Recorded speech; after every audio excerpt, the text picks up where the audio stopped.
네, 오늘 주일 3부 예배 나오신 여러분 주님을 환영하고 축복합니다. 새해 두 번째 주일 예배 하나님께서 우리에게 예배하시는 애 부어주시게 되기를 주님의 이름으로 축복을 드립니다.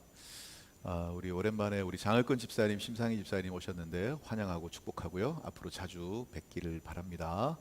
일어나라 이런 거 시키지 말라고 하셨는데 소개만 하도록 하겠습니다. 그리고 우리 이기신 권사님 오셨죠? 가족분 오셨는데 환영하고 축복하고 또 형부도 같이 오셨습니다. 환영하고 축복합니다. 감사합니다. 지난주에는 저희들이 신년 성경 통독 새해를 말씀으로 열어가자 그래서 한 주간 동안 우리가 계속 말씀 통독했는데 또 큰 은혜가 있었습니다. 새해 말씀과 함께 또 말씀의 인도를 받으며 살아가는 저희들이 되었으면 좋겠습니다.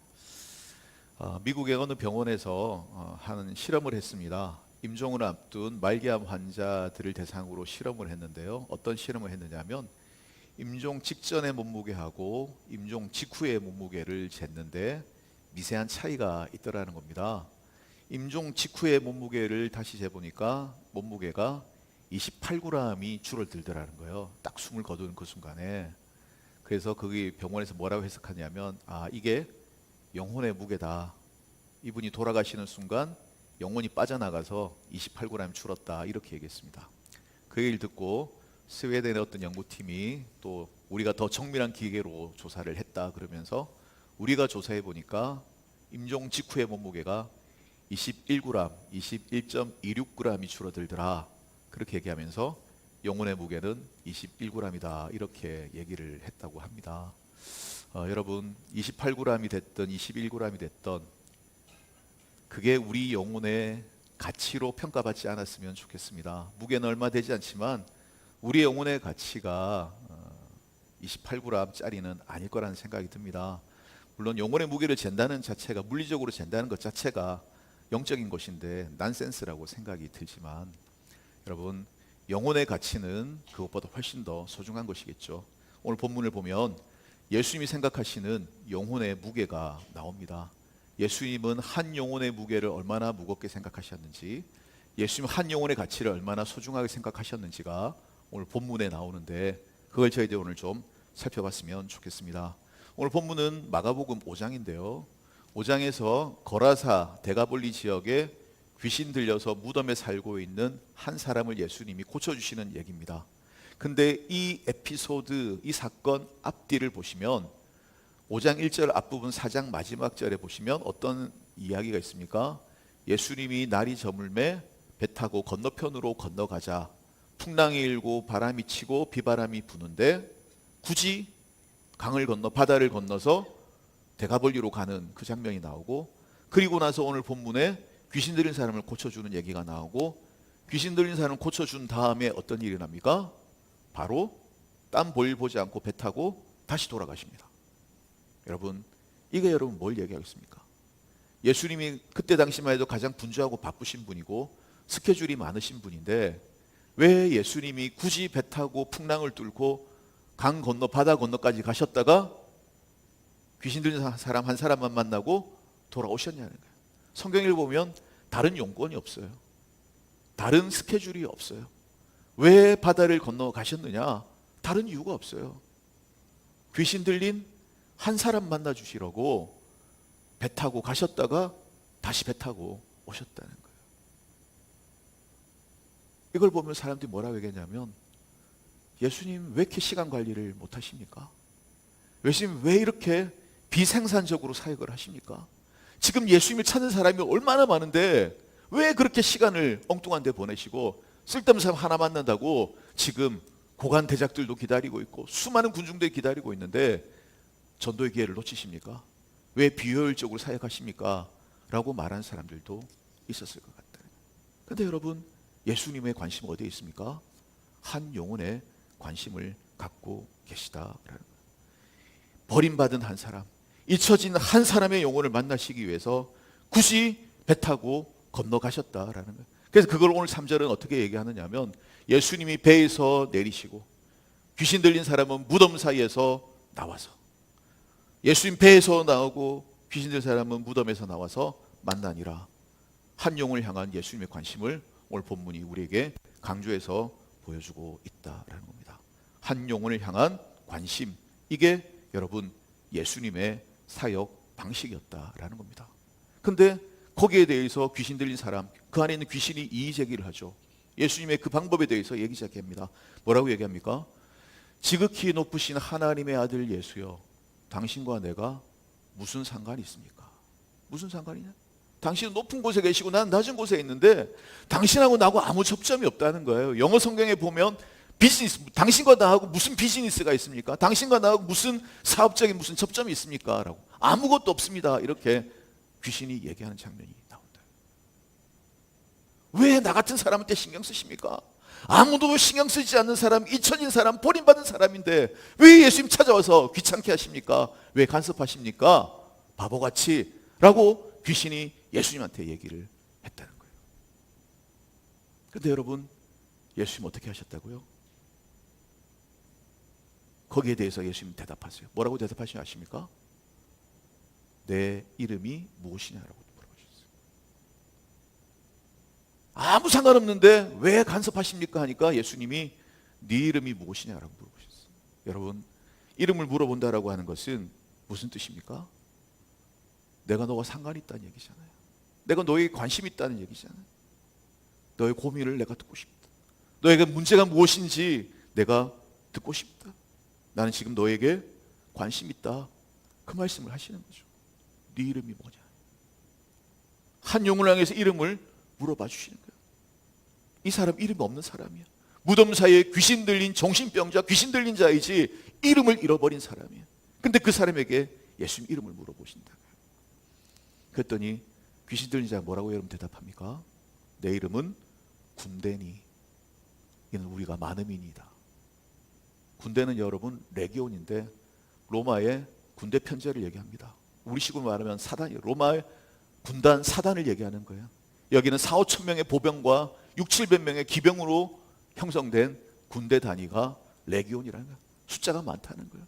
귀신이 지금 많이 들려있다. 우리가 많다는 거예요. 여러분, 이게 뭘 얘기하겠습니까? 지금 귀신 들린 사람의 문제를 얘기하는 거예요. 숫자가 많다는 거예요. 그 많은 숫자 뒤에 숨겨진 나 자신이 문제라는 거예요. 익명성 속에 숨겨지고 사라진 나 자신이 문제라는, 숫자 뒤에 버림받고 소외된 나 자신의 상처를 지금 귀신 들린 사람이 얘기하고 있다는 거예요. 이 사람 여러분 뭐에 눌린 사람이에요? 뭐에 귀신 들린 사람이에요? 군대 귀신 들린 사람이에요. 수많은 숫자들 가운데 숨겨져서 보잘것없이 버려지고 잊혀진 존재, 소외된 존재가 되어서 살아가는 게 이 사람의 문제고 상처였다. 그 얘기를 하는 것이죠. 그 사람에 대해서 예수님 어떻게 해요? 더러운 귀신아 나오라 그랬잖아요. 더러운 귀신아 나오라 그랬는데 언제 그랬다고요? 이미 그랬다고요. 그 말 하기도 전에 배 타고 오실 때 이미 더러운 귀신에게 나오라고 주님이 말씀하셨다는 거예요. 이게 뭘 얘기합니까? 한 영혼을 마음에 담아놓고 품고 계셨고 생각하고 계셨고 풍랑을 뚫고서라도 아무 스케줄이 없었지만 그래도 굳이 찾아가셔서 만나야 되겠다, 살려줘야 되겠다는 마음이 예수님에게 있었다는 거예요.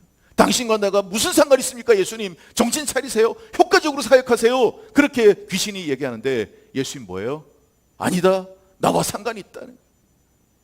더러운 귀신아 떠나가라. 이 영혼이 나와 상관이 있다. 그 얘기를 하는 거죠.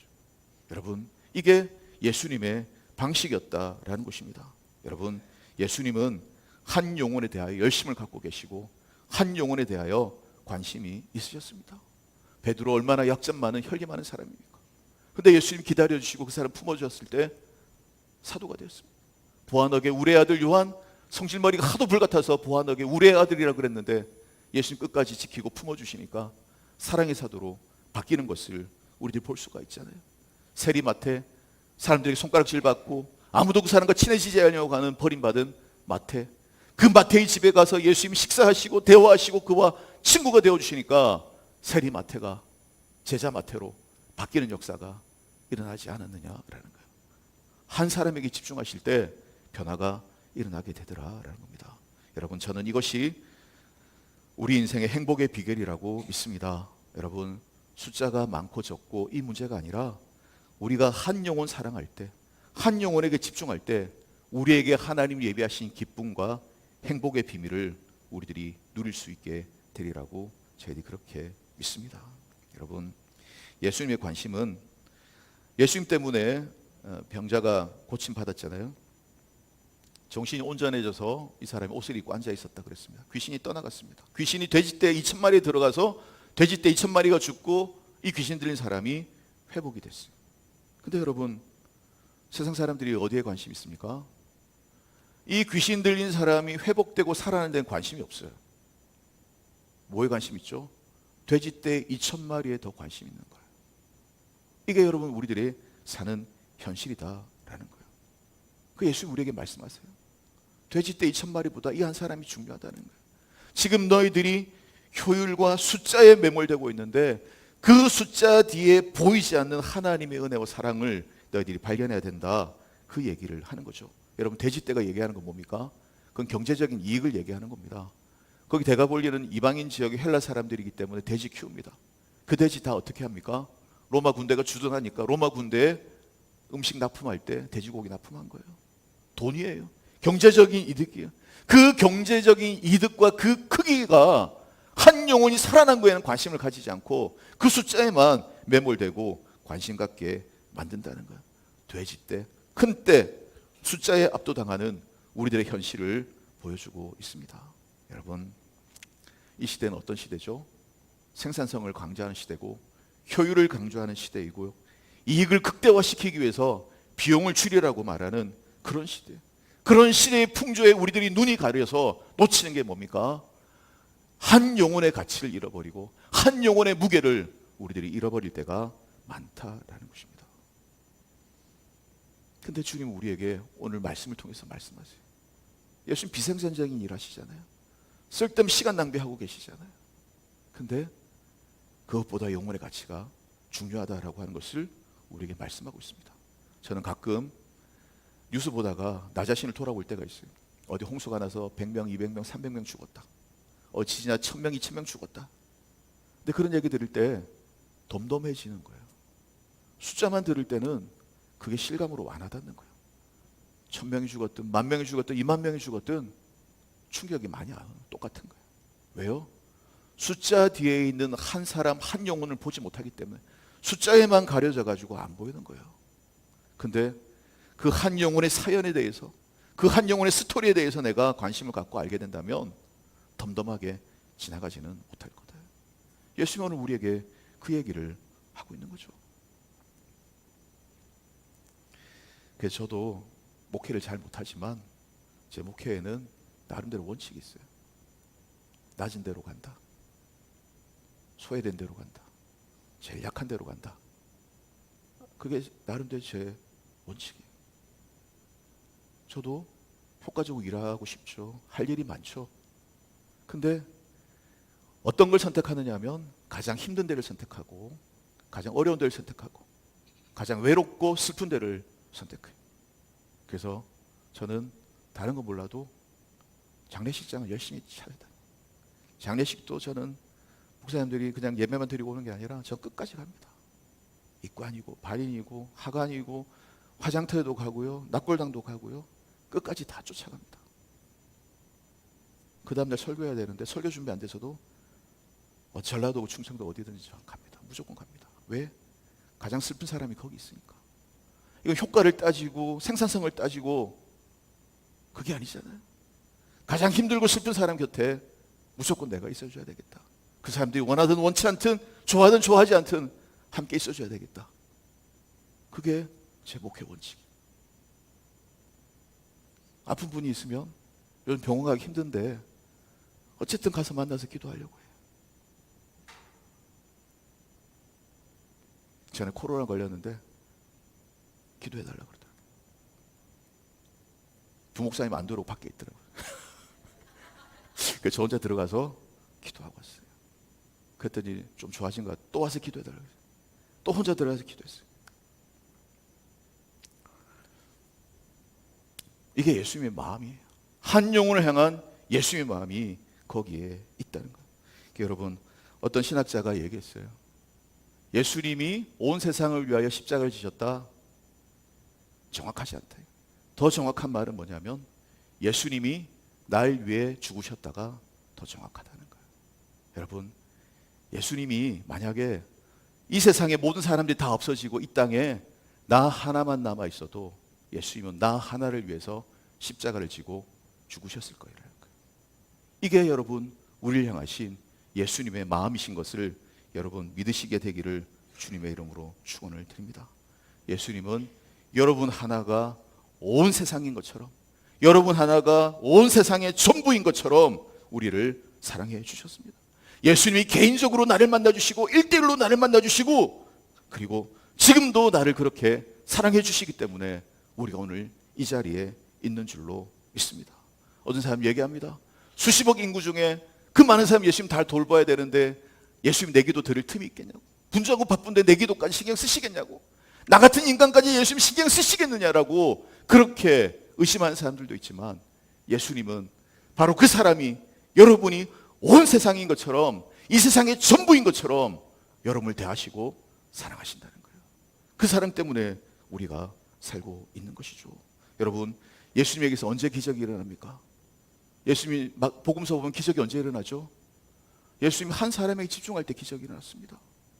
벳세다의 소경을 만나주실 때, 바디메오를 만나주실 때, 수가성 여인을 만나주실 때, 혈류병 앓는 여인을 만나주실 때, 한 영혼을 만나시고 그 영혼에 관심을 보이시고 그 영혼의 사랑을 쏟으실 때 치유가 일어나고 기적이 일어났던 것이죠. 여러분, 벳세다의 소경 예수님 불러다가 어떡하죠? 침을 바르시고 흙을 눈에 발라주시면서 뭐가 보이니? 뭐가 보이니? 나무가 보여? 사람이 보여? 그렇게 대화하고 만나주실 때, 관심을 쏟으실 때 치유가 일어났어요. 여러분, 혈류증 앓는 여인, 이 본문 뒤에 에피소드가 혈류증 앓는 여인 얘기잖아요. 예수님이 야이로의 딸을 고치러 갈 때 사람들 수천 명이 몰려들었어요. 예수님 만지고 잡고 난리도 아니었겠죠. 근데 그 순간에 예수님 뭐라고 말씀하시죠? 누가 내 몸에 손댔느냐고. 제자들이 얘기해요. 예수님, 이 복잡한 데는 너도 나도 손을 대고 있는데 누가 내 손을 대었느냐, 나에게 손 댔느냐 물어보시면 어떡합니까? 아니다, 누군가 나에게 손을 댔다는 거예요. 뭐죠?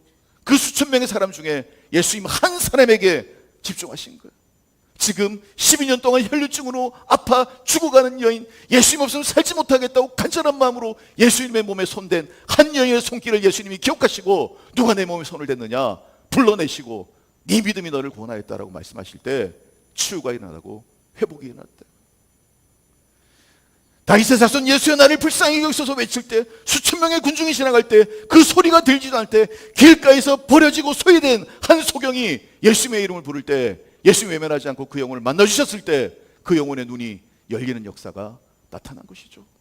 수가성 여인 아무도 만나주지 않고 사람의 눈을 피해서 대낮에, 아무도 오지 않는 그 대낮에 뜨거운 땡볕에 혼자 물기로 온 그 여인을 굳이 예수님 찾아가셔서 만나주시고 그 여인과 대화하시고 이야기하실 때 그 여인이 구원받게 된 것을 우리들 본다는 거예요. 여러분, 언제 구원이 일어난다고요? 예수님이 한 사람을 만나주실 때, 그 사람과 대화하시고 그 사람과 관심을 가지고 그 사람에게 질문하시고 그 사람을 만져주실 때 기적이 일어난 것입니다. 여러분, 주님이 우리를 그렇게 사랑하셨어요. 저와 여러분 1대1로 주님 만나주셨고 그렇게 사랑해 주셨기 때문에 우리가 이 자리에 있는 거죠. 우리도 그 예수님의 사랑으로 서로 그렇게 관심 갖고 사랑해야 될 줄로 믿습니다. 여러분, 오래간만에 이기식 본사님 오셨는데 보시면 인사하세요. 잘 오셨다고, 사랑한다고, 자주 보자고 얘기하세요. 오늘 장학균 집사님 일어나지 말라 그랬는데 오셔서 잘 오셨다고 한번 안아주시고 격려해 주시고 그렇게 하세요. 그냥 우리들 많이 모여서 그냥 지나가는 숫자, 한 사람 숫자로가 아니라 한 영혼의 무게를 우리가 인식하면서 따뜻하게 맞아주시게 되기를 바랍니다. 우리 교회 그럴 때 우리 교회에 기적이 일어날 거예요. 우리 교회 예수님처럼 놀라운 생명의 역사가 일어나게 될 줄로 믿습니다. 어떤 아이를 입양한 부모님이 있었습니다. 아이가 자라면서 자기가 입양됐다는 사실을 알고 그 자기 양아버지에게 물어봤어요. 아버지, 왜 날 입양했나요? 나 하나 입양한다고 현실이 바뀌는 것도 아니고 세상이 바뀌는 것도 아닌데 왜 나를 입양했습니까? 그래서 그 양부모가 대답을 했어요. 그래, 맞다. 내가 너 하나 입양한다고 세상이 바뀌진 않는다. 그러나 한 사람의 세상은 바꿀 수 있다. 내가 너를 입양함으로 너의 세상이 바뀌고 너의 삶이 바뀌지 않았느냐. 그래서 내가 너를 입양하고 사랑한다. 여러분, 이것이 예수님의 마음이고 이것이 오늘 우리들의 해야 될 일인 줄로 믿습니다. 한 사람에게 집중하시고 한 사람의 관심을 가지고 한 사람의 이름을 여러분 불러주시게 되기를 바랍니다. 그럴 때 하나님의 놀라운 은혜를 경험하게 되리라 저희들이 믿습니다. 오늘 본문에 이런 예수님의 마음과 달리 군대에 계신 우리가 많음이다, 돼지의 큰 때, 여러분 이게 다 뭐합니까? 숫자를 얘기하는 거예요. 오늘 우리 시대의 모습을 상징하고 있는 거죠. 생산성, 효율, 이익의 극대화, 비용 절감, 여러분 이걸 얘기하는데 예수님 그렇게 살면 안 된다는 거예요. 예수 믿는 우리들의 삶의 방식은 좀 비생산적이고 좀 비효율적이 돼야 된다라는 거예요. 한 영혼에게 집중하면서, 한 영혼에 내 시간을 낭비하면서, 한 영혼에 내 에너지를 소비하면서 그렇게 사랑할 줄 알아야 된다. 이게 예수님의 방식이다라고 얘기합니다. 누군가의 이름을 좀 불러주고 그 사람을 좀 만나주고 그 사람에게 관심을 주라는 거예요. 예수님이 그렇게 우리를 위해 죽어주셨다라는 거예요. 여러분 신앙생활 혼자 하는 게 아닙니다. 신앙생활 같이 하는 거예요. 그래서 하나님이 우리에게 교회를 주시고 목장을 주시고 믿음의 식구를 붙여주신 겁니다. 나 혼자 열심히 한다고 신앙생활 잘하는 게 아니에요. 빨리 가려면 혼자 뛰어가면 됩니다. 근데 목적지까지 도달하기 원한다면, 멀리 가기를 원한다면 함께 가라고 하는 그런 격언이 있잖아요. 신앙생활은 같이 걸어가는 거예요. 믿음의 길, 먼 길이기 때문에 서로 우리가 부축하고 격려하고 도와가면서 어깨를 내어주면서 믿음의 동반이 되고 함께 동행하며 같이 걸어가야 되는 거예요. 서로에게 관심을 갖고 서로의 이름을 불러주면서 사랑하고 섬기면서 믿음의 길 걸어가야 되는 거예요.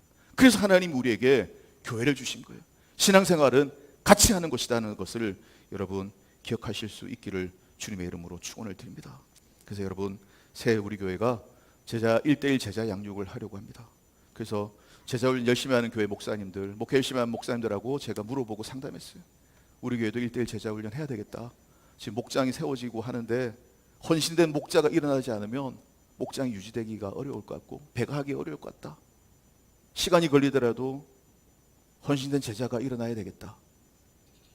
어떻게 하면 좋겠냐고 물어봤더니 시간이 많이 걸린다는 거예요. 비효율적이라는 거예요. 목사님이 에너지를 쏟아서 한 사람 양육하고 그 한 사람이 또 다른 사람을 양육해야 되는데 그렇게 하는 것 자체도 힘들고 어렵고 너무 시간이 많이 걸리고 너무 더디다는 거예요. 그룹으로 모아서 성경 공부 한꺼번에 하고 은혜 끼치고 흩어보내 봉사시켜라. 이게 효과적이라는 거예요. 근데 여러분 맞는 말이죠. 근데 저는 동의할 수 없었어요. 왜요? 예수님 방법이 아니기 때문에. 시간이 걸리고 더디고 비생산적이더라도 한 영혼 붙잡고 뜨겁게 사랑하고 그를 위해 기도하고 같이 말씀을 나누고 삶을 나누면서 예수 그리스도를 닮아가는 제자로 세워나가는 이 일이 시간은 걸리겠지만 이 일이 결국에는 우리 교회 가장 복된 일이고 축복이 되리라 저는 그렇게 믿습니다. 새해 그 일을 하려고 합니다. 지난주에 우리 교회 새 슬로건이 생수를 길어 올리라잖아요. 지난주에 어디서 생수를 길어 올린다고 얘기했습니까? 예배의 우물에서 생수를 길어 올린다고 그랬잖아요. 예배를 통해서 하나님으로 내 마음을 가득히 채우고 하나님을 신뢰할 때 우리 가운데 두려움이 없어지고 하나님이 나의 구원, 하나님이 나의 권능이 되는 것을 경험할 수 있다고 예배의 우물에서 생수를 마셔야 된다고 얘기했잖아요. 어디서 또 우리가 생수를 마실 수 있습니까? 바로 이 1:1 제자훈련을 통해서 서로 뜨겁게 사랑하고 기도하고 서로의 이름을 불러주는 그 삶을 나누는 과정을 통해서 하나님이 예배하신 생수가 쏟아질 것이다 라고 믿습니다. 이 일에 여러분 새해 함께 해주십시오.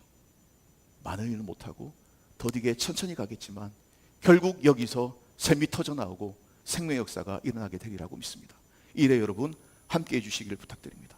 그리고 이 일이 아니라고 하더라도 서로의 이름을 좀 불러주시고 조금 더 관심을 가져주시고 조금 더 서로를 위해서 기도해 주시고 조금 더 내 에너지를 쏟아서 사랑하는 일에 열심을 내어주신다면 우리 교회가 변화될 것이라고 저는 그렇게 믿습니다. 놀라운 일들이 일어나게 되리라 저는 그렇게 믿습니다. 찬송도 여러분 말씀을 정리하겠습니다. 예수님은 한 영혼의 무게를 천하보다 더 무겁게 여기시고 더 가치 있게 여기셨습니다. 예수님의 사역의 원리, 예수님의 사역의 원칙은 여러분 뭡니까? 한 영혼을 집중적으로 사랑하고 그 사람에게 예수님의 마음을 쏟는 것이었습니다. 비생산적이죠. 근데 어떤 일을 하죠? 귀신 들린 사람이 마지막에 예수님 따라가서 제자하겠다고 했을 때 예수님 따라오지 말라 그랬어요. 그리고 나서 뭐라고 얘기하죠? 마지막 절에 네 집으로 가서 네 친족과 네 가족들에게 하나님이 어떻게 너에게 큰일 행하시고 자비를 베푸시고 긍휼을 베풀었는지 그 일을 전하라고 얘기했어요. 여러분 뭡니까? 한 사람 제자로 만들었더니 그 한 사람이 데가볼리 복음의 불모지 헬라화되고 이방인 된 그 지역에 널리 복음을 전하니 모든 사람이 놀랐다라고 돼 있잖아요. 한 사람 세울 때 하나님의 복음이 전파되는, 한 사람 세울 때 이 집이 오이코스인데 그 한 사람이 오이코스에게 복음을 전하고 예수 그리스도의 사랑을 전하게 될 때 그 지역이 변화되는 역사가 일어나더라. 이게 여러분 예수님 사역의 원리고 방법이다. 한 사람 세워서 그 한 사람이 그의 집, 그의 오이코스에게 복음을 전하고 사랑을 전할 때 하나님의 나라가 이루어진다는 거예요. 우리 교회에 새 이런 일들이 일어나고 이 일에 순종하는 믿음의 사람들 일어나게 되기를 주님의 이름으로 축원을 드립니다. 기도하겠습니다. 하나님 아버지 감사합니다. 한 영혼에 대한 관심이 오늘 우리에게 있게 하여 주옵소서. 예수님이 나 한 사람을 위하여 십자가에서 못 박혀 죽으셨다고 했는데 나를 그렇게 사랑하시고 만나주시고 은혜 베풀어 주셔서 오늘 우리가 이 자리에 있다는 것을 기억하고 우리도 예수님처럼 한 사람 사랑하는데 한 영혼 섬기는데 열심을 낼 수 있도록 하나님 도와주옵소서. 목장에서 또 하나님 또 우리들의 모임 가운데서 한 영혼 뜨겁게 사랑할 줄 아는 그런 우리 모두가 되게 하시고 하나님 이 일을 통해서 우리 교회 가운데 놀라운 일들이 일어나게 하여 주옵소서. 예수 그리스도의 이름으로 기도드리옵나이다. 아멘.